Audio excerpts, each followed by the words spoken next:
Фраза «осторожно, тонкий лед» не понаслышке знакома каждому. Но, тем не менее, несмотря на все предупреждения и специальные знаки, многие либо специально в поисках острых ощущений выходят на лед, либо оказываются в ледяной воде по воле несчастного случая. И для того, чтобы оперативно оказать помощь тем, кто оказался в беде, необходимы современные решения. Одно из таких применяет служба спасения Якутии. Специалисты тестируют спасательную доску.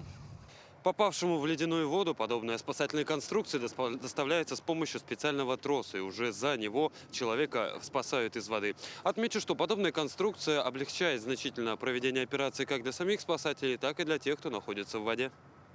Безусловно, подобные технологии раньше были на вооружении, однако нынешний экземпляр разработан с применением современных материалов.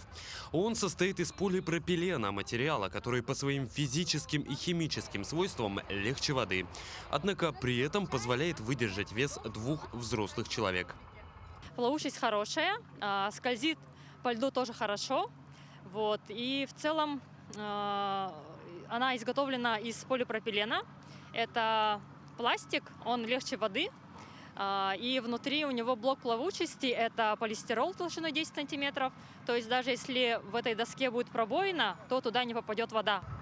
Особенно актуальной подобная разработка становится в связи с тем, что время спасения попавшего в ледяную воду строго ограничено. Спасатели должны уложиться примерно в 5-7 минут для того, чтобы избежать летального исхода. И подобные разработки в том числе ускоряют процесс спасения. Данное оборудование мы успешно презентовали, устойчивость показывает, простота использования, легкий вес, и грузоподъем на 150 килограмм. Характеристики самые вот такие оптимальные для нашей работы, и поэтому мы его будем применять на вооружение. Спасатели напоминают, безопасным для одного человека считается лед толщиной не менее 7 сантиметров.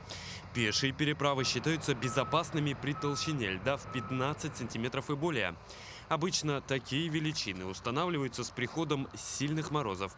А это значит, выходить на лед до этого времени равноценно подвергать себя смертельной опасности.